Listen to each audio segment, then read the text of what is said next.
Pregnant ಇರೋದ್ರಿಂದ ಜಾಸ್ತಿ ಹೊತ್ತು ನಿಂತ್ಕೊಂಡು ಮಾತಾಡೋಕ್ಕಾಗೋದಿಲ್ಲ, ಯಾಕಂದ್ರೆ ಬ್ರೀತಿಂಗ್ ಪ್ರಾಬ್ಲಮ್ ಸ್ಟಾರ್ಟ್ ಆಗ್ಬಿಡುತ್ತೆ. ಇದೇನು ಕಂಪನಿ ರಿಂಗ್ ಅಲ್ಲ, ಜಾಸ್ತಿ ಇನ್ವೆಸ್ಟ್ಮೆಂಟ್ ಮಾಡಿ ರಿಂಗ್ ತಗೋಬೋದು. ಬಟ್ ಕ್ಯಾರಿ ಚೆನ್ನಾಗಿತ್ತು ಅಂದ್ರೆ ಈ ರಿಂಗ್ ತಗೊಳ್ಳಿ. ತುಂಬಾ ಅಂಡ್ ಇವರು ಬಿಗಿನರ್ ಆಗಿರ್ತಾರೆ ಅವೆಲ್ಲ ತುಂಬಾ ಬೆಸ್ಟ್ ಟ್ರೈಪಾಡ್ ಅಂತಾನೆ ಹೇಳ್ಬೋದು. ಇದು ರೊಟೇಟ್ ನೋಡಿ, ನೀಟಾಗಿ ರೊಟೇಟ್ ಆಗುತ್ತೆ.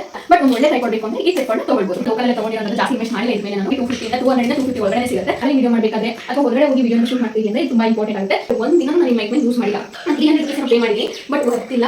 ನೀವೇನಾದ್ರು ಬಿಗಿನರ್ ಆಗಿದ್ರೆ ಮೈಕ್ ಮೇಲೆ ಇನ್ವೆಸ್ಟ್ ಮಾಡುವಂಥದ್ದು ಏನು ಬೇಡ. Hi all, welcome back to my YouTube channel Roopa vlogs Kannada. I hope ನೀವೆಲ್ಲರೂ ಚೆನ್ನಾಗಿದ್ದೀರಾ ಅಂತ ಭಾವಿಸ್ತಾ ಇದ್ದೀನಿ. ನಾನು ಕೂಡ ತುಂಬ ಚೆನ್ನಾಗಿದ್ದೀನಿ. ಇವತ್ತಿನ ನನ್ನ ಟಾಪಿಕ್ ಬಂದು ನನ್ನ YouTube setup or YouTube tools, ಅಂದರೆ ನಾನು ಯೂಸ್ ಮಾಡ್ತಾ ಇದ್ದೀನಲ್ಲ ಯೂಟ್ಯೂಬ್ಗೋಸ್ಕರ ಯಾವ್ಯಾವ ಟೂಲ್ಸ್ನ ಯೂಸ್ ಮಾಡ್ತಾ ಇದ್ದೀನಿ, ಯಾವ ರೀತಿ ಸ್ಟ್ಯಾಂಡ್ನ ಯೂಸ್ ಮಾಡ್ತಾ ಇದ್ದೀನಿ, ಯಾವ ರೀತಿ ಲೈಟ್ನ ಯೂಸ್ ಮಾಡ್ತಾ ಇದ್ದೀನಿ ಅನ್ನೋದನ್ನು ಕಂಪ್ಲೀಟಾಗಿ ನಾನು ತೋರಿಸೋಣ ಅಂತ ಅಂದ್ಕೊಂಡಿದ್ದೀನಿ. ಇವತ್ತು ನಾನು ಔಟ್ಡೋರಲ್ಲಿ ಶೂಟ್ ಮಾಡ್ತಾ ಇದ್ದೀನಿ. ಬಿಕಾಸ್ ರಿಂಗ್ ಲೈಟ್ ಎಲ್ಲ ತೋರಿಸೋದ್ರಿಂದ ಇಂಡೋರಲ್ಲಿ ಕ್ಲಾರಿಟಿ ಬರಲ್ಲ ಅನ್ನೋ ಕಾರಣಕ್ಕೋಸ್ಕರ ನಾನು ಔಟ್ಡೋರಲ್ಲಿ ಶೂಟ್ ಮಾಡ್ತಿದ್ದೀನಿ. ಏನಾದರೂ ವಾಯ್ಸ್ ಡಿಸ್ಟರ್ಬೆನ್ಸ್ ಇದ್ದರೆ ಆ್ಯಸ್ ಯೂಶುವಲ್ ಅಡ್ಜಸ್ಟ್ ಮಾಡ್ಕೊಳ್ಳಿ. ಈ ಟೂಲ್ಸ್ಗಳು ತೊಗೊಳೋದ್ರಿಂದ ಏನು ಯೂಸ್ ಆಗುತ್ತೆ, ಏನು ಲಾಸ್ ಆಗುತ್ತೆ, ಯಾವ್ಯಾವ ಟೂಲ್ಸು ಬೆಸ್ಟು, ಯಾವ್ಯಾವ ಟೂಲ್ಸು ವೇಸ್ಟ್ ಅನ್ನೋದನ್ನು ಕಂಪ್ಲೀಟಾಗಿ ನಾನು ನಿಮ್ಮ ಜೊತೆ ತೋರಿಸ್ಕೊಡ್ತೀನಿ. ಈ ವಿಡಿಯೋನ ಕೊನೆ ತನಕ ನೋಡಿ. ಈ ವಿಡಿಯೋ ಇಷ್ಟ ಆದರೆ ಗೊತ್ತಲ್ಲ, ಲೈಕ್ ಮಾಡಿ, ಶೇರ್ ಮಾಡಿ, ಸಬ್ಸ್ಕ್ರೈಬ್ ಆಗಿ. ನಾನು ಎಲ್ಲ ಸ್ಟ್ಯಾಂಡ್ ಬಗ್ಗೆ ವಿಡಿಯೋ ಮಾಡ್ತಾ ಇರೋದ್ರಿಂದ ನನಗೆ ಒಬ್ಬರು ಸಪೋರ್ಟಿವ್ ಆಗಬೇಕು, ಅಂದರೆ ವಿಡಿಯೋ ಮಾಡೋಕ್ಕೆ ಒಬ್ಬರು ಬೇಕು. ಬಟ್ ಇವಾಗ ಯಾರೂ ಇಲ್ಲ, ಅದಕ್ಕೋಸ್ಕರ ಈ ಸಣ್ಣ ಹುಡುಗಿ ಎಲ್ಲಿ ತೊಗೊತಾ ಇದ್ದೀನಿ. ತುಂಬ ಚಿಕ್ಕ ಹುಡುಗಿ. ಈ ಹುಡುಗಿ ಸ್ವಲ್ಪ ಮಿಸ್ಟೇಕ್ ಮಾಡಿದ್ರೆ ವಿಡಿಯೋ ಮಾಡಬೇಕಾದ್ರೆ ಸ್ವಲ್ಪ ಶೇಕ್ ಮಾಡೋದು ಅದೇನಾದರೂ ಮಾಡಿದ್ರೆ ದಯವಿಟ್ಟು ಅಡ್ಜಸ್ಟ್ ಮಾಡ್ಕೊಳ್ಳಿ ಅಂತ ಹೇಳ್ತಾ ವಿಡಿಯೋನ ಮುಂದುವರಿಸ್ತೀವಿ. ಯೂಟ್ಯೂಬ್ ಚಾನಲಲ್ಲಿ ಅಪ್ಲೋಡ್ ಮಾಡುವಂಥ ವೀಡಿಯೋಗಳು ಕ್ಲಾರಿಟಿ ಬರಬೇಕಾದ್ರೆ ರಿಂಗ್ ಲೈಟ್ ತುಂಬ ಇಂಪಾರ್ಟೆಂಟ್ ಆಗುತ್ತೆ. ನಾನು ಕೂಡ ರಿಂಗ್ ಲೈಟ್ನ ಸ್ಟಾರ್ಟಿಂಗಿಂದನೇ ಯೂಸ್ ಮಾಡ್ತಾ ಇದ್ದೀನಿ. ಯಾಕಂತಂದರೆ ನಾನು ಯೂಟ್ಯೂಬ್ಗೋಸ್ಕರ ಅದನ್ನೇನು ಪರ್ಚೇಸ್ ಮಾಡಲಿಲ್ಲ. ಯೂಟ್ಯೂಬ್ ಮಾಡೋಕ್ಕಿಂತ ಮುಂಚೆನೇ ನಾನು ರೀಲ್ಸ್ ಮಾಡೋಕ್ಕೋಸ್ಕರ ಅಂತ ಹೇಳಿ ನಾನು ತೊಗೊಂಡಿರೋವಂಥದ್ದು. ಆ್ಯಕ್ಚುಲಿ ನಾನು ತೊಗೊಂಡಿಲ್ಲ, ನನ್ನ ಫ್ರೆಂಡ್ ಗಿಫ್ಟ್ ಮಾಡಿರೋ ಅಂಥದ್ದು. ಇದೇನು ಕಂಪನಿ ರಿಂಗ್ ಲೈಟ್ ಅಲ್ಲ, ಓಕೆನಾ. ನಾವು ಜಾಸ್ತಿ ಇನ್ವೆಸ್ಟ್ ಮಾಡಿ ತೊಗೊಳ್ಳೋಂಥದ್ದೇನು ಬೇಡ. ಇದೇನು ಕಂಪನಿ ರಿಂಗ್ ಲೈಟ್ ಅಲ್ಲ, ಇದು ನಾನು ಇಸ್ಟಿ ರೋಡಲ್ಲಿ ಲೋಕಲ್ ಶಾಪಲ್ಲಿ ತೊಗೊಂಡಿರೋವಂಥದ್ದು. ಅದು 2500 ಅಥವಾ 3000 ಒಳಗಡೆ ಸಿಕ್ಬಿಡುತ್ತೆ. ಇದನ್ನು ನಾನು ಯೂಸ್ ಮಾಡ್ತೀನಿ ಯೂಟ್ಯೂಬ್ ಚಾನಲ್ ಓಪನ್ ಮಾಡಿದಾಗಿಂದ. ಆ್ಯಕ್ಚುಲಿ ತುಂಬ ಚೆನ್ನಾಗಿತ್ತು. ಪೇಂಟ್ ಮಾಡಬೇಕಾದ್ರೆ ಸ್ವಲ್ಪ ಪೇಂಟ್ ಮಾಡಿಬಿಟ್ಟಿದ್ದಾರೆ, ಅದು ಹೋಗ್ತಿಲ್ಲ. ಅಷ್ಟು ಬಿಟ್ಟರೆ ಇವು ನಾನು 2 ಇಯರ್ಸಿಂದ ಯೂಸ್ ಮಾಡ್ತಾಯಿದ್ದೀನಿ. ರಿಯಲಿ ಬೆಸ್ಟ್ ಅಂತ ಹೇಳ್ಬೋದು. ನಿಮಗೇನು ಜಾಸ್ತಿ ಇನ್ವೆಸ್ಟ್ಮೆಂಟ್ ಮಾಡಿ ರಿಂಗ್ ಲೈಟ್ ತೊಗೋಬಾರ್ದು, ಬಟ್ ಕ್ಲಾರಿಟಿ ಚೆನ್ನಾಗಿರಬೇಕು ಅಂದರೆ ಈ ರಿಂಗ್ ಲೈಟ್ನ ತೊಗೊಳ್ಳಿ, ತುಂಬ ಚೆನ್ನಾಗಿರುತ್ತೆ. ಆ್ಯಂಡ್ ರಿಂಗ್ ಲೈಟ್ ಸ್ಟ್ಯಾಂಡ್ ಬಗ್ಗೆ ನಿಜವಾಗ್ಲೂ ಹೇಳಬೇಕು, ನಾನು ಈ ಸ್ಟ್ಯಾಂಡ್ ತೊಗೊಂಡು ನಾನು 3 to 4 ಇಯರ್ಸ್ ಆಗಿದೆ. ಬಿಕಾಸ್ ನನಗೆ ರೀಲ್ಸ್ ಬಗ್ಗೆ ಹುಚ್ಚು ಜಾಸ್ತಿ. ನಾನು ವರ್ಕ್ ಮಾಡಬೇಕಾದ್ರೆ ರೀಲ್ಸ್ ಮಾಡೋಕ್ಕೆ ಅಂತ ಹೇಳಿ ಒಂದು ಚಿಕ್ಕ ರಿಂಗ್ ಲೈಟ್ ಆ್ಯಂಡ್ ಸ್ಟ್ಯಾಂಡ್ ತೊಗೊಂಡಿದ್ದೆ. ಆವಾಗ ಈ ಸ್ಟ್ಯಾಂಡಿಗೆ ನಾನು 400-500 ಪೇ ಮಾಡಿದ್ದೆ. ರಿಂಗ್ ಲೈಟ್ ಸೇರಿಸಿ ನಾನು 800 ಪೇ ಮಾಡಿದ್ದೆ, ಓಕೆನಾ. ಇದಕ್ಕೆ 400 or 500 ಒಳಗಡೆ ಪೇ ಮಾಡಿದ್ದೀನಿ. ನಿಜವಾಗ್ಲೂ ತುಂಬ ಒಳ್ಳೆ ಕ್ವಾಲಿಟಿ ಇದೆ ಈ ಸ್ಟ್ಯಾಂಡು. ಇದಾದಮೇಲೆ ನಾನು 3 ರಿಂಗ್ ಲೈಟ್ಸ್ ತೊಗೊಂಡಿದ್ದೀನಿ, ಇದನ್ನು ಸೇರಿ. ರಿಂಗ್ ಲೈಟ್ ಎಲ್ಲ ಸ್ವಲ್ಪ ಬಿದ್ದು ಆ ಥರ ಎಲ್ಲ ಹೊಡೆದೋಗಿದೆ, ಬಟ್ ಸ್ಟ್ಯಾಂಡ್ ಎಷ್ಟು ಸಲ ಬಿದ್ದರೂ ಗಟ್ಟಿಯಾಗಿದೆ. ಸೊ ನಾನು ಅದಕ್ಕೆ ಇದೇ ಸ್ಟ್ಯಾಂಡ್ಗೆ ಈ ರಿಂಗ್ ಲೈಟ್ನ ಅಡ್ಜಸ್ಟ್ ಮಾಡ್ಕೊಂಡಿದ್ದೀನಿ. ನಿಮಗೆ ಬೇಕಾದರೆ ಇದನ್ನು ಕೂಡ ನಾನು ಲೋಕಲ್ ಶಾಪಲ್ಲೇ ತೊಗೊಂಡಿರೋಂಥದ್ದು, ಯಾವುದೇ ಆನ್ಲೈನಲ್ಲಿ ತೊಗೊಂಡಿಲ್ಲ. ಲೋಕಲ್ ಶಾಪಲ್ಲಿ ಲೋಕಲ್ ಐಟಮಲ್ಲೇ ತೊಗೊಂಡಿರೋಂಥದ್ದು. ಬಟ್ ಆದರೂ ಮಾರ್ಕೆ ಬರ್ತಾಯಿದೆ. 3 to 4 ಇಯರ್ಸ್ ಆಗಿದೆ ಈ ಸ್ಟ್ಯಾಂಡ್ ತೊಗೊಂಡು. ಒಂಚೂರು ಏನು ಡ್ಯಾಮೇಜ್ ಆಗಿಲ್ಲ. ಯಾವ ರೀತಿ ಬೇಕಾದ್ರೂ ಬ್ಲೇಡ್ ಮಾಡ್ಕೋಬೋದು. ಹೈಟ್ನ ಕೂಡ ಯಾವ ರೀತಿ ಬೇಕಾದ್ರೂ ಅಡ್ಜಸ್ಟ್ ಮಾಡ್ಕೋಬೋದು. ಇನ್ನೂ ಹೈಟ್ ಬರುತ್ತೆ, ಇನ್ನು ಜಾಸ್ತಿನೇ ಹೈಟ್ ಬರುತ್ತೆ. ಇದು ನಾನು ವಿಡಿಯೋ ಮಾಡೋಕ್ಕೆ ಕರೆಕ್ಟ್ ಆಗುತ್ತೆ ಅಂತ ಹೇಳಿ ನಾನು ಇಷ್ಟಕ್ಕೆ ಸೆಟ್ ಮಾಡಿ ಇಟ್ಕೊಂಡಿದ್ದೀನಿ. ನಾನು ಯೂಸ್ ಮಾಡ್ತಾ ಇರೋ ಫಸ್ಟ್ ಟೂಲ್ ಬಂದು ಈ ರಿಂಗ್ ಲೈಟ್. ಎಸ್, ನಾನು ಪ್ರೆಗ್ನೆಂಟ್ ಇರೋದ್ರಿಂದ ಜಾಸ್ತಿ ಹೊತ್ತು ನಿಂತ್ಕೊಂಡು ಮಾತಾಡೋಕ್ಕಾಗೋದಿಲ್ಲ, ಯಾಕಂದರೆ ಬ್ರೀತಿಂಗ್ ಪ್ರಾಬ್ಲಮ್ ಸ್ಟಾರ್ಟ್ ಆಗಿಬಿಡುತ್ತೆ. ಸೊ ಅದಕ್ಕೋಸ್ಕರ ಅಂತ ಹೇಳಿ ನಾನು ಕುತ್ಕೊಂಡು ಮಾತಾಡ್ತಾ ಇದ್ದೀನಿ. ನಾನು ಯೂಸ್ ಮಾಡ್ತಾ ಇರೋಂಥ ಸೆಕೆಂಡ್ ಟೂಲ್ ಬಂದು ಪ್ರತಿಯೊಬ್ಬರಿಗೂ ಇದ್ರ ಬಗ್ಗೆ ಗೊತ್ತೇ ಇರುತ್ತೆ. ಆ್ಯಂಡ್ ಯೂಟ್ಯೂಬ್ ಬಿಗಿನರ್ ಯಾರಿರ್ತೀರೋ ಅವ್ರಿಗೆಲ್ಲ ತುಂಬ ಬೆಸ್ಟ್ ಟ್ರೈಪಾಡ್ ಅಂತಲೇ ಹೇಳ್ಬೋದು. ಇದು ತುಂಬ ಕಡಿಮೆ ಬಜೆಟ್ಗೆ ಸಿಗೋವಂಥದ್ದು. ಇದು ಫಸ್ಟ್ ಟ್ರೈಪಾಡ್ನ ತೋರಿಸ್ಬಿಡ್ತೀನಿ. ಈ ರೀತಿ ಇರುತ್ತೆ ಟ್ರೈಪಾಡ್ ನೋಡಿ. ತುಂಬ ಚಿಕ್ಕದಂತ ಅಂದ್ಕೊಬೇಡಿ. ಈ ರೀತಿ ಲಾಕ್ ಸಿಸ್ಟಮ್ ಕೊಟ್ಟಿರ್ತಾರೆ. ಈ ರೀತಿ ಓಪನ್ ಮಾಡಿಕೊಂಡು ಅಡ್ಜಸ್ಟ್ ಮಾಡ್ಕೋಬೋದು ನಮ್ಮ ಹೈಟಿಗೆ ತಕ್ಕಂತೆ. ಎಷ್ಟು ಹೈಟ್ ಬರುತ್ತೆ ನೋಡಿ, ಹೈಟಿಗೆ ತಕ್ಕಂತೆ ಅಡ್ಜಸ್ಟ್ ಮಾಡಿಕೊಂಡು ಮತ್ತೆ ಲಾಕ್ನ ಕ್ಲೋಸ್ ಮಾಡ್ಕೊಳ್ಳೋದು. ಆ್ಯಂಡ್ ಈ ರೀತಿ ಓಪನ್ ಮಾಡಿಕೊಂಡ್ರೆ ಇದು ಸ್ಟ್ರಿಪ್ಪಾಗಿ ಸ್ಲ್ಯಾಬ್ ಮೇಲೆ ಅಥವಾ ನೆಲದ ಮೇಲೆ ಸ್ಟ್ರಿಪ್ಪಾಗಿ ಕುತ್ಕೊಳ್ಳುತ್ತೆ. ಇದರಲ್ಲಿ ನನಗೆ ಫಸ್ಟ್ ತುಂಬ ಇಷ್ಟ ಆಗಿದ್ದು ಬಂದು ಇದು ರೊಟೇಟ್ ನೋಡಿ. ಎಷ್ಟು ನೀಟಾಗಿ ರೊಟೇಟ್ ಆಗುತ್ತೆ, ಎಷ್ಟು ನೀಟಾಗಿ ರೊಟೇಟ್ ಆಗುತ್ತೆ. ಆ್ಯಂಡ್ ಬ್ಲೆಂಡ್ ಕೂಡ ಆಗುತ್ತೆ ನೋಡಿ. ಈ ರೀತಿ ನಮಗೆ ಯಾವ ರೀತಿ ಬೇಕೋ ಆ ರೀತಿ ಬ್ಲೆಂಡ್ ಕೂಡ ಮಾಡ್ಕೊಬೋದು. ನಾನು ದಿನ ಕುಕ್ಕಿಂಗ್ ಮಾಡಬೇಕಾದ್ರೆ ತುಂಬಾ ಯೂಸ್ ಮಾಡ್ಕೊತೀನಿ. ಬಟ್ ಲಾಗ್ಗಳು ಮಾಡಬೇಕಾದ್ರೆ ಅಷ್ಟು ಯೂಸ್ ಮಾಡಲ್ಲ. ಯೂಸ್ ಮಾಡ್ತೀನಿ, ಬಟ್ ಅಷ್ಟೊಂದು ಯೂಸ್ ಮಾಡಲ್ಲ. ಬಿಕಾಸ್ ಐ ಪ್ರಾಬ್ಲಮ್ ಆಗುತ್ತೆ. ಸ್ವಲ್ಪ ಇಂಚಿದು ಕಡಿಮೆ ಇದೆ ನನ್ನ ಹೈಟ್ಗೆ. ಸೊ ಅದಕ್ಕೋಸ್ಕರ ಅಂತ ಹೇಳಿ ನಾನು ರಿಂಗ್ ಲೈಟೇನೆ ಯೂಸ್ ಮಾಡ್ಕೊತೀನಿ.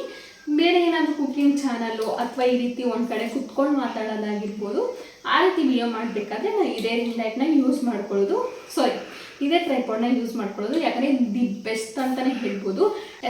ಯೂಟ್ಯೂಬರ್ ಬಿಗಿನರ್ ಯಾರ್ಯಾರಿದ್ದೀರಾ ಅವರೆಲ್ಲ ಏನಾದರೂ ಟ್ರೈಪಾಡ್ ಪರ್ಚೇಸ್ ಮಾಡಬೇಕು ಅಂದರೆ ಇದೊಂದು ಟ್ರೈಪಾಡ್ನ ಪರ್ಚೇಸ್ ಮಾಡ್ಬೋದು. ನಿಜವಾಗ್ಲೂ ತುಂಬ ಹೆಲ್ಪ್ ಆಗುತ್ತೆ ಆ್ಯಂಡ್ ಬಜೆಟ್ ಫ್ರೆಂಡ್ಲಿ ಕೂಡ ಇದೆ. ಇದು ಅರೌಂಡ್ 800 ರುಪೀಸ್ ಅಷ್ಟೇ. ಅಮೆಝಾನ್, ಫ್ಲಿಪ್ಕಾರ್ಟ್ ಎರಡರಲ್ಲೂ ಸಿಗುತ್ತೆ. ತುಂಬ ಚೆನ್ನಾಗಿದೆ. ಜಾಸ್ತಿ ಇನ್ವೆಸ್ಟ್ ಮಾಡೋಕ್ಕೆ ಇಷ್ಟ ಇಲ್ಲ, ಬಟ್ ಒಂದು ಒಳ್ಳೆ ಟ್ರೈಪಾಡ್ ಬೇಕು ಅಂದರೆ ಈ ಟ್ರೈಪಾಡ್ನ ತೊಗೊಳ್ಬೋದು. ನಾನು ಕೂಡ ಇದನ್ನು ತೊಗೊಂಡಿದ್ದೀನಿ. ನಾನು ಯೂಟ್ಯೂಬ್ಗೋಸ್ಕರ 3ನೇದಾಗಿ ಪರ್ಚೇಸ್ ಮಾಡಿರೋದು ಬಂದು ಈ ರೀತಿ ಟ್ರೈಪಾಡ್ನ ಪರ್ಚೇಸ್ ಮಾಡಿದ್ದೀನಿ. ಇದು ತುಂಬ ಜನ ತೋರಿಸಿದ್ರು ಯೂಟ್ಯೂಬ್ ಬ್ಲಾಗ್ಗಳಲ್ಲೆಲ್ಲ. ಸೊ ಅದಕ್ಕೋಸ್ಕರ ಅಂತ ಹೇಳಿ ಪರ್ಚೇಸ್ ಮಾಡಿದ್ದೀನಿ. ಈ ರೀತಿ ಕ್ಲಿಪ್ ಸಿಸ್ಟಮ್ ಇದು. ಇಲ್ಲಿ ಫೋನ್ನ ಇಟ್ಟು ಈ ರೀತಿ ಲಾಕ್ ಮಾಡೋವಂಥದ್ದು. ಇದು ಏನಾದರೂ ಸ್ಲ್ಯಾಬ್ ಮೇಲೆ ಅಥವಾ ಏನಾದರೂ ಸ್ಟ್ಯಾಂಡ್ ಮೇಲೆ ಈ ರೀತಿ ಓಪನ್ ಮಾಡಿ ಇದನ್ನು ಸ್ಟ್ಯಾಂಡ್ಗೆ ಅಥವಾ ಸ್ಲ್ಯಾಬ್ಗೆ ಅಟ್ಯಾಚ್ ಮಾಡೋವಂಥದ್ದು. ಇದು ಪೇಂಟಿಂಗು ಅಥವಾ ಕುಕ್ಕಿಂಗ್ ವೀಡಿಯೋಸು ಅದು ಮಾಡಬೇಕಾದ್ರೆ ಇದು ಹೆಲ್ಪ್ ಆಗುತ್ತೆ. ವ್ಲಾಗ್ಗಳಿಗೆ, ಡೈಲಿ ವ್ಲಾಗ್ಗಳಿಗೆ ಮತ್ತು ಟ್ರಾವೆಲಿಂಗ್ ವ್ಲಾಗ್ಗಳಿಗೆ ಇದು ಅಷ್ಟು ಹೆಲ್ಪ್ ಆಗೋದಿಲ್ಲ. ನಾನು ಕೂಡ ಇದನ್ನು ಜಾಸ್ತಿ ಯೂಸೇ ಮಾಡೋದಿಲ್ಲ. ಅಥವಾ ಮೇಕಪ್ ವೀಡಿಯೋಸ್ ಮಾಡ್ತಾರೆ ನೋಡಿ, ಅವ್ರಿಗೂ ಕೂಡ ಹೆಲ್ಪ್ ಆಗುತ್ತೆ. ನಾನು ಕೂಡ ತೊಗೊಂಡೆ ಇದು ಹೆಲ್ಪ್ ಆಗುತ್ತೆ ಅಂತ ಹೇಳಿ. ನಿಜವಾಗ್ಲೂ ನನಗೆ ಅಷ್ಟು ಹೆಲ್ಪ್ ಆಗಿಲ್ಲ ಇದನ್ನು ಕೂಡ ನಾನು ಲೋಕಲಲ್ಲೇ ತೊಗೊಂಡಿರೋಂಥದ್ದು. ಜಾಸ್ತಿ ಇನ್ವೆಸ್ಟ್ ಮಾಡಿಲ್ಲ ಇದ್ರ ಮೇಲೆ. ನಾನು ಇಷ್ಟ ಆಯಿತು ಅಂತ ತೊಗೊಂಡೆ. ಇದು ನೀಟಾಗಿ ಬ್ಲೆಂಡ್ ಆಗುತ್ತೆ ನೋಡಿ. ನಮ್ಗೆ ಹೆಂಗೆ ಬೇಕೋ ಹಂಗೆ ಬ್ಲೆಂಡ್ ಆಗುತ್ತೆ ನೋಡಿ. ಈ ರೀತಿ ಬ್ಲೆಂಡ್ ಮಾಡ್ಬೋದು, ಹೆಂಗೆ ಮಾಡ್ಬೋದು, ನಮ್ಗೆ ಯಾವ ರೀತಿ ಬೇಕಾದ್ರೂ ಆ ರೀತಿ ಬ್ಲೆಂಡ್ ಮಾಡಿದ್ರೆ ಅದು ಬ್ಲೆಂಡ್ ಆಗುತ್ತೆ. ಅದೊಂದು ಯೂಸ್ ಇದೆ ಇದರಲ್ಲಿ. ಯಾರ್ಯಾರು ಕುಕಿಂಗ್ ಚಾನಲ್ ಮಾಡ್ತಿದ್ದೀರಾ ನೋಡಿ, ಈಗ ಕುಕಿಂಗ್ ಚಾನಲ್ ಓಪನ್ ಮಾಡಿದ್ದೀರಾ, ಜಾಸ್ತಿ ಇನ್ವೆಸ್ಟ್ ಮಾಡೋಕ್ಕೆ ಇಷ್ಟ ಇಲ್ಲ ಅಂದರೆ ಲೋಕಲ್ ಶಾಪ್ ಅಂದರೆ ಮಾರ್ಕೆಟ್ಗಳಲ್ಲಿ ಇದು ಆರಾಮಾಗಿ 250ಇಂದ 250 ಒಳಗಡೆ ಸಿಗುತ್ತೆ. ಸೊ ನೀವು ತೊಗೋಬೋದು. ಪೇಂಟಿಂಗ್ ಚಾನಲ್ ಮಾಡೋರು ಕೂಡ ಇದನ್ನು ತೊಗೊಳ್ಬೋದು. ಓನ್ಲಿ ಕುಕಿಂಗ್ ಚಾನಲ್ ಮಾಡೋರು ಕೂಡ ತೊಗೋಬೋದು. ಇದನ್ನು ಸ್ಲ್ಯಾಬ್ಗೆ ಅಟ್ಯಾಚ್ ಮಾಡಿ ಇಲ್ಲಿ ಫೋನ್ನ ಸೇರಿಸಿ ವೀಡಿಯೋನ ಶೂಟ್ ಮಾಡ್ಕೋಬೋದು. ಹೆಂಗೆ ಬೇಕೋ ಹಂಗೆ ಬ್ಲೆಂಡ್ ಆಗುತ್ತೆ. ಬಟ್ ನನಗೆ ಇದಷ್ಟು ಹೆಲ್ಪ್ ಆಗಿಲ್ಲ. ನೋಡ್ತಾ ಇರ್ಬೋದು, ಕವರೇ ಓಪನ್ ಆಗಿಲ್ಲ. ನಾನು ಅಷ್ಟು ಯೂಸೇ ಮಾಡಿಲ್ಲ, ತೊಗೊಂಡಿದ್ದಷ್ಟೇ. ಒಂದೇ ಒಂದು ಸಲ ಯೂಸ್ ಮಾಡಿದ್ದೀನಿ. ಅಷ್ಟು ಇಷ್ಟ ಆಗಿಲ್ಲ ಅಂತ ಹೇಳಿ ಸೈಡಲ್ಲಿ ಎತ್ತಿಟ್ಬಿಟ್ಟಿದ್ದೀನಿ. ಇದು 3ನೇದಾಗಿ ನಾನು ಯೂಸ್ ಮಾಡ್ತಾ ಇರೋವಂಥದ್ದು. 4th ಒನ್ ಬಂದು ಈ ರೀತಿ ಸೆಲ್ಫಿ ಸ್ಟಿಕ್ಕು. ಇದನ್ನು ಕೂಡ ನಾನು ಆಫ್ಲೈನಲ್ಲಿ ಪರ್ಚೇಸ್ ಮಾಡಿದ್ದೀನಿ. ಆನ್ಲೈನಲ್ಲಿ ಸಿಗುತ್ತೆ. ಇದು ತುಂಬ ಈಸಿಯಾಗಿ ಯೂಸ್ ಮಾಡ್ಬೋದು. ಈ ರೀತಿ ಓಪನ್ ಮಾಡಿ ಇಲ್ಲಿ ಮೊಬೈಲ್ನ ಅಟ್ಯಾಚ್ ಮಾಡಿ ಯೂಸ್ ಮಾಡ್ಕೊಳ್ಳೋ ಅಂಥದ್ದು. ನೀವು ಟ್ರಾವೆಲಿಂಗ್ ವಿಡಿಯೋ ಮಾಡಬೇಕಾದ್ರೆ ಅಥವಾ ಹೊರಗಡೆ ಹೋಗಿ ವಿಡಿಯೋನ ಶೂಟ್ ಮಾಡ್ತೀವಿ ಅಂದರೆ ಇದು ತುಂಬ ಇಂಪಾರ್ಟೆಂಟ್ ಆಗುತ್ತೆ. ಇದಕ್ಕೆ ಒಂದು ಬ್ಲೂಟೂತ್ ಕೂಡ ಅಟ್ಯಾಚ್ ಕೊಟ್ಟಿರ್ತಾರೆ ನೋಡಿ. ಈ ರೀತಿ ಬ್ಲೂಟೂತಲ್ಲೇ ಆನ್ ಮಾಡ್ಕೋಬೋದು. ವೀಡಿಯೋಗಳನ್ನ ಆನ್ ಆ್ಯಂಡ್ ಆಫ್ ಮಾಡ್ಕೋಬೋದು. ಎಷ್ಟು ಹೈಟ್ ಬರುತ್ತೆ ಅಂದರೆ ಸುಮಾರು ಹೈಟ್ ಬರುತ್ತೆ. ಹೊರಗಡೆ ಹೋದಾಗ ಸ್ವಲ್ಪ ಹೆಲ್ಪ್ ಆಗುತ್ತೆ. ಇದು ಇಷ್ಟು ಹೈಟ್ ಬರುತ್ತೆ, ಇನ್ನೂ ಹೈಟ್ ಬರ್ಬೋದು, ಇಲ್ಲ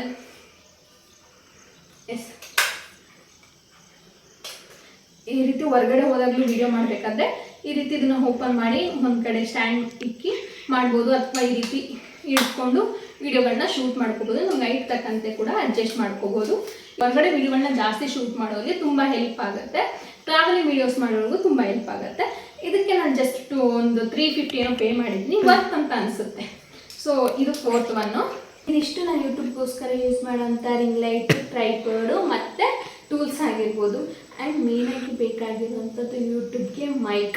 ನಮ್ಮ ವಾಯ್ಸು ಕೇಳೋ ಪ್ರತಿಯೊಬ್ಬರಿಗೂ ಕ್ಲಾರಿಟಿಯಾಗಿ ಕೇಳಿಸ್ಬೇಕು ಅಂದರೆ ಮೈಕ್ ತುಂಬ ಇಂಪಾರ್ಟೆಂಟ್ ಆಗುತ್ತೆ. ನಾನು ಫಸ್ಟ್ ಮೈಕ್ಗೆ ಇನ್ವೆಸ್ಟ್ ಮಾಡಿರಲಿಲ್ಲ. ಈಗ ರೀಸೆಂಟಾಗಿ ಮೈಕ್ನ ತೊಗೊಂಡೆ. ಯಾಕಂದರೆ ಸ್ವಲ್ಪ ಸರ್ಚ್ ಮಾಡಿ ಕಡಿಮೆ ಬಜೆಟಲ್ಲಿ ಯಾವ್ದು ಸಿಗುತ್ತೋ ಅದನ್ನು ತೊಗೊಂಡೆ. ನನ್ನ ಮೈಕೆಲ್ಲ ಇನ್ವೆಸ್ಟ್ ಮಾಡೋಷ್ಟು ಇಷ್ಟ ಇರಲಿಲ್ಲ. ಸೊ ಅದಕ್ಕೋಸ್ಕರ ಅಂತ ಹೇಳಿ ಅದು ಚೈನೀಸ್ ಮಾಡೆಲ್ ಅನಿಸುತ್ತೆ. ಚೈನೀಸಲ್ಲೇ ಬರ್ತಿದೆ ಇದು K8 ಅಂತ ಹೇಳಿ ಮೈಕ್ನ ಪರ್ಚೇಸ್ ಮಾಡಿದೆ. ಇದು ಆಫ್ಲೈನಲ್ಲಿ ಸಿಗುತ್ತೆ, ಆನ್ಲೈನಲ್ಲಿ ಸಿಗುತ್ತೆ. ಆಫ್ಲೈನಲ್ಲಿ ಬೇಕಂದರೆ SP ರೋಡಲ್ಲಿ ಪರ್ಚೇಸ್ ಮಾಡ್ಬೋದು.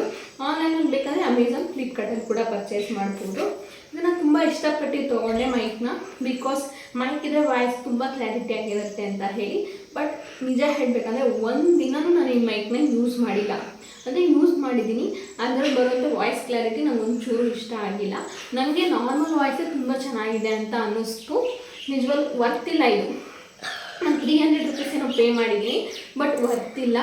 ಅದೇ ನನಗೇನು ಅಷ್ಟು ಇಷ್ಟ ಆಗಿಲ್ಲ. ಈ ಮೈಕಿಂದ ಕ್ಲಾರಿಟಿ ಅದು ಯಾವುದು ನನಗೆ ಇಷ್ಟ ಆಗಿಲ್ಲ. ಸೊ ಅದಕ್ಕೋಸ್ಕರ ಅಂತ ಹೇಳಿ ನಾನು ಈ ಮೈಕ್ನ ಯೂಸೇ ಮಾಡ್ತಾಯಿಲ್ಲ. ನೋಡ್ತಾ ಇರ್ಬೋದು, ಅವ್ರು ಹೇಗೆ ಪ್ಯಾಕ್ ಮಾಡಿ ಕೊಟ್ಟಿದ್ರು ಹಾಗೆ ಪ್ಯಾಕ್ ಮಾಡಿ ಇಟ್ಬಿಟ್ಟಿದ್ದೀನಿ.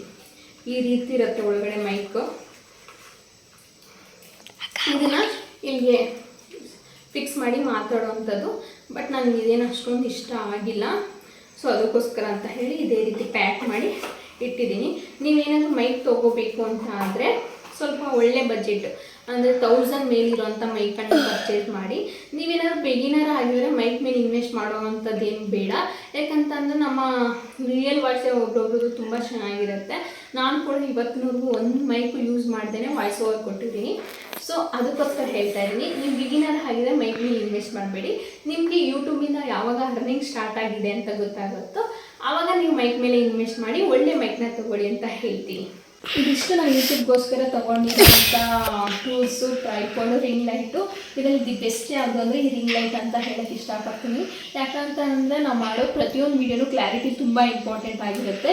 ಈ ರಿಂಗ್ ಲೈಟಿಂದ ಕ್ಲಾರಿಟಿ ತುಂಬ ಚೆನ್ನಾಗಿ ಬರುತ್ತೆ. ನಾವು ಯಾವುದೇ ಅಂತ ಫೋನ್ ಯೂಸ್ ಮಾಡ್ಬೋದು, ಬಟ್ ರಿಂಗ್ ಲೈಟ್ ಯೂಸ್ ಮಾಡೋದ್ರಿಂದ ವೀಡಿಯೋ ಕ್ಲಾರಿಟಿ ಬರುತ್ತೆ. ಯೂಟ್ಯೂಬರ್ ಬಿಗಿನರ್ ಯಾರ್ಯಾರಿದ್ದೀರೋ ಅವರು ಈ ರೀತಿ ಒಂದು ರಿಂಗ್ ಲೈಟ್ ಪರ್ಚೇಸ್ ಮಾಡಿದ್ರೆ ಸಾಕು. ರಿಂಗ್ ಲೈಟ್ಗೆ ಒಂದು ಸ್ಟ್ಯಾಂಡ್ ಕೂಡ ಪರ್ಚೇಸ್ ಮಾಡಬೇಕಾಗುತ್ತೆ. ಇದೊಂದಿದ್ರೆ ನಿಮ್ಮ ಯೂಟ್ಯೂಬ್ ವೀಡಿಯೋಸ್ಗಳನ್ನ ಆರಾಮಾಗಿ ಶೂಟ್ ಮಾಡ್ಬೋದು. ಇದೊಂದು ತೊಗೊಂಡ್ರೆ ನಿಮಗೆ ಸಾಕಾಗುತ್ತೆ ಅಂತ ಹೇಳ್ತೀನಿ. ಸೆಕೆಂಡ್ ಬಂದು ಈ ಟ್ರೈಪಾಡ್. ಇದು ಕೂಡ ತುಂಬ ಬೆಸ್ಟ್ ಇದೆ, ಬಟ್ ಇದು ಸ್ವಲ್ಪ ಐಟ್ ಪ್ರಾಬ್ಲಮ್ ಆಗುತ್ತೆ ನನಗೆ. ಅದಕ್ಕೋಸ್ಕರ ಅಂತ ಹೇಳಿ ಜಸ್ಟ್ ಕುಕಿಂಗ್ ವೀಡಿಯೋಸ್ ಏನಾದರೂ ಮಾಡಿದ್ರೆ ಮಾತ್ರ ನಾನು ಇದನ್ನ ಯೂಸ್ ಮಾಡ್ಕೊತೀನಿ. ಅದರ್ವೈಸ್ ನಾನು ಜಾಸ್ತಿ ಯೂಸ್ ಮಾಡೋದಿಲ್ಲ. ಬಟ್ ಬಿಗಿನರ್ಗಳಿಗೆ ತುಂಬ ಹೆಲ್ಪ್ ಆಗುತ್ತೆ ಇದು. ವ್ಲಾಗ್ ಚಾನಲ್ಗಳು ಮಾಡಬೇಕಾದ್ರೂ ತುಂಬ ಹೆಲ್ಪ್ ಆಗುತ್ತೆ. ತುಂಬ ಜನ ಕೂಡ ಯೂಸ್ ಮಾಡ್ತಾ ಇದ್ದಾರೆ ಈ ಟ್ರೈಪಾಡ್ನ. ಯಾಕಂದರೆ ನೀಟಾಗಿ ಬ್ಲೆಂಡ್ ಆಗುತ್ತೆ, ರೊಟೇಟ್ ಆಗುತ್ತೆ, ನಮ್ಮ ಹೈಟ್ ತಕ್ಕಂತೆ ಅಡ್ಜಸ್ಟ್ ಕೂಡ ಆಗುತ್ತೆ. ಸೊ ಅದಕ್ಕೋಸ್ಕರ ಇದು ಕೂಡ ಬೆಸ್ಟ್ ಅಂತಲೇ ಹೇಳ್ತೀನಿ. ಜಾಸ್ತಿ ದುಡ್ಡು ಇನ್ವೆಸ್ಟ್ ಮಾಡೋಕ್ಕೆ ಇಷ್ಟ ಇಲ್ಲದೆ ಇರೋರು ಇದೊಂದು ಟ್ರೈಪಾಡ್ ತೊಗೊಂಡ್ರೆ ನಿಮಗೆ 100% ನಿಮ್ಮ ವಿಡಿಯೋಗಳನ್ನ ಆರಾಮಾಗಿ ಶೂಟ್ ಮಾಡ್ಕೋಬೋದು. ಇದು ನಿಜವಾಗ್ಲೂ ನನಗೆ ಯೂಸ್ ಇಲ್ಲ ಅಂತ ಅನ್ನಿಸ್ತು. ಕುಕಿಂಗ್ ಚಾನಲ್ ಮಾತ್ರ ಮಾಡೋರಿಗೆ ಯೂಸ್ ಆಗುತ್ತೆ, ಬಟ್ ನನಗೆ ಅಷ್ಟು ಯೂಸ್ ಆಗಿದೆ. ಇದಕ್ಕೆ ನಾನು ಜಾಸ್ತಿ ಕೂಡ ಇನ್ವೆಸ್ಟ್ ಮಾಡಿದ್ದೆ. ಮಾರ್ಕೆಟ್ ಸೈಡಲ್ಲಿ 250 or 300ಗೆ ತೊಗೊಂಡಿರೋವಂಥದ್ದು. ಇದೇ ನನಗೆ ವರ್ತ್ ಅಲ್ಲ ಅನ್ನಿಸ್ತು. ನೀವು ಒಂದು ಟ್ರೈಪಾಡ್ ತೊಗೊಂಡ್ರೆ ಸಾಕಾಗುತ್ತೆ. ಇದೇ ನನಗೆ ವರ್ತ್ ಇಲ್ಲ. ಸೊ ಇದನ್ನೇನು ನೀವು ಪರ್ಚೇಸ್ ಮಾಡೋ ಅವಶ್ಯಕತೆ ಇರೋದಿಲ್ಲ ಬಿಗಿನರ್ಗಳಿಗೆ. ನಿಮಗೇನಾದ್ರು ಜಾಸ್ತಿ ದುಡ್ಡು ಇನ್ವೆಸ್ಟ್ ಮಾಡೋ ಇಷ್ಟ ಇದ್ದರೆ ನೀವು ಬೇಕಾದ್ರೆ ಇದನ್ನು ಪರ್ಚೇಸ್ ಮಾಡ್ಕೋಬೋದು. ಫೋರ್ತ್ ಒನ್ ಬಂದು ಇದು ಸೆಲ್ಫಿ ಸ್ಟಿಕ್. ಇದು ಹೊರಗಡೆ ಹೋದಾಗ ವೀಡಿಯೋಗಳು ಶೂಟ್ ಮಾಡೋಕ್ಕೆ ತುಂಬ ಹೆಲ್ಪ್ ಆಗುತ್ತೆ. ಇದು ಕೂಡ ನೀವು ಜಾಸ್ತಿ ಇನ್ವೆಸ್ಟ್ ಮಾಡಬೇಡಿ. 250 ರುಪೀಸಲ್ಲಿ ಸಿಕ್ಬಿಡುತ್ತೆ ನಿಮಗೆ. ಆನ್ಲೈನಲ್ಲಿ, ಆಫ್ಲೈನಲ್ಲಿ 300 to 400 ರುಪೀಸಲ್ಲೇ ಸಿಕ್ಬಿಡುತ್ತೆ. ಸೊ ಅದೊಂದು ತೊಗೊಂಡ್ರೆ ಸಾಕು. ನೀವು ಹೊರಗಡೆ ಏನಾದರೂ ವ್ಲಾಗ್ನ ಶೂಟ್ ಮಾಡ್ತೀರಾ ಅಂದರೆ ತುಂಬ ಹೆಲ್ಪ್ ಆಗುತ್ತೆ. ಸ್ವಲ್ಪ ಕೈನೆಲ್ಲ ಇಟ್ಕೊಳ್ಳೋದು ತುಂಬ ಕಷ್ಟ ಆಗುತ್ತೆ. ಈ ರೀತಿ ಒಂದು ಸ್ಟ್ಯಾಂಡ್ ಇದೆ, ಹೊರಗಡೆ ಹೋದಾಗ ವೀಡಿಯೋ ಮಾಡೋಕ್ಕೆ ತುಂಬಾ ಹೆಲ್ಪ್ ಆಗುತ್ತೆ. ಇದನ್ನು ಕೂಡ ನೀವು ತೊಗೋಬೋದು. ಹೊರಗಡೆ ಜಾಸ್ತಿ ವೀಡಿಯೋ ಮಾಡ್ತೀನಿ ಅನ್ನೋದಾದರೆ ಇದನ್ನು ನೀವು ಒಂದು ಪರ್ಚೇಸ್ ಮಾಡಿ ಅಂತಲೇ ಹೇಳ್ತೀನಿ. ಇದಕ್ಕೇನು ಜಾಸ್ತಿ ಇನ್ವೆಸ್ಟ್ಮೆಂಟ್ ಇಲ್ಲ. 250ಇಂದ ಸ್ಟಾರ್ಟ್ ಆಗುತ್ತೆ. ಇದು ನಿಮಗೆ ಬಜೆಟ್ ತಕ್ಕಂತೆ ಇದನ್ನು ನೀವು ತೊಗೊಳ್ಬೋದು. ಫೋರ್ತ್ ಒನ್ ಬಂದು ಮೈಕ್. ನಿಜವಾಗ್ಲೂ ಮೈಕಲ್ಲಿ ನೀವು ಜಾಸ್ತಿ ಇನ್ವೆಸ್ಟ್ ಮಾಡಬೇಡಿ. ಕಡಿಮೆ ಅಮೌಂಟ್ ಇರುತ್ತೆ ಅಂತ ತೊಗೊಂಡ್ರೆ ನಂತರ ಮೋಸ ಹೋಗ್ತೀರಾ. ಸ್ವಲ್ಪ ಜಾಸ್ತಿ ಅಮೌಂಟು ಮೈಕ್ನ ತೊಗೊಳ್ಳಿ. ನಿಮಗೇನಾದರೂ ಇವಾಗ ಮೈಕ್ ತೊಗೊಳ್ಳೋಷ್ಟು ಅಮೌಂಟ್ ಇಲ್ಲ ಅನ್ನೋದಾದರೆ ಬೇಡ. ನಿಮ್ಮ ಒರಿಜಿನಲ್ ವಾಯ್ಸಿಂದನೇ ವಾಯ್ಸ್ ಓವರ್ ಕೊಡಿ. ನಿಮ್ಮ ಯೂಟ್ಯೂಬಲ್ಲಿ ಅರ್ನಿಂಗ್ ಯಾವಾಗ ಸ್ಟಾರ್ಟ್ ಆಗುತ್ತೋ ಆವಾಗ ಸ್ವಲ್ಪ ಜಾಸ್ತಿ ಇನ್ವೆಸ್ಟ್ಮೆಂಟ್ ಮಾಡಿ ಒಳ್ಳೆ ಮೈಕ್ನ ಪರ್ಚೇಸ್ ಮಾಡಿ ಅಂತ ಹೇಳ್ತೀನಿ. ಎಸ್, ಇದಾಗಿತ್ತು ನನ್ನ ಇವತ್ತಿನ ವಿಡಿಯೋ. ಈ ವಿಡಿಯೋ ಹೇಗೆ ಅನ್ನಿಸ್ತು ಅಂತ ಕಮೆಂಟ್ ಮಾಡಿ ತಿಳಿಸಿ. ಹಾಗೆ ನೆಕ್ಸ್ಟ್ ಯಾವ ರೀತಿ ವಿಡಿಯೋ ಮಾಡಬೇಕು ಅನ್ನೋದನ್ನು ಕಮೆಂಟ್ ಮಾಡಿ ತಿಳಿಸಿ ಅಂತ ಹೇಳ್ತಾ ಇಲ್ಲಿಗೆ ನಾನು ಈ ವಿಡಿಯೋನ ಹೆಂಗೆ ಮಾಡ್ತಾ ಇದ್ದೀನಿ. ಈ ವಿಡಿಯೋ ಇಷ್ಟ ಆಯಿತು ಅಂದರೆ ಲೈಕ್ ಮಾಡಿ, ಶೇರ್ ಮಾಡಿ, ಸಬ್ಸ್ಕ್ರೈಬ್ ಆಗಿ. ಮತ್ತೆ ಸಿಗ್ತೀನಿ ಇನ್ನೊಂದು ವಿಡಿಯೋದಲ್ಲಿ. ಅಲ್ಲಿವರೆಗೂ ಟೇಕ್ ಕೇರ್.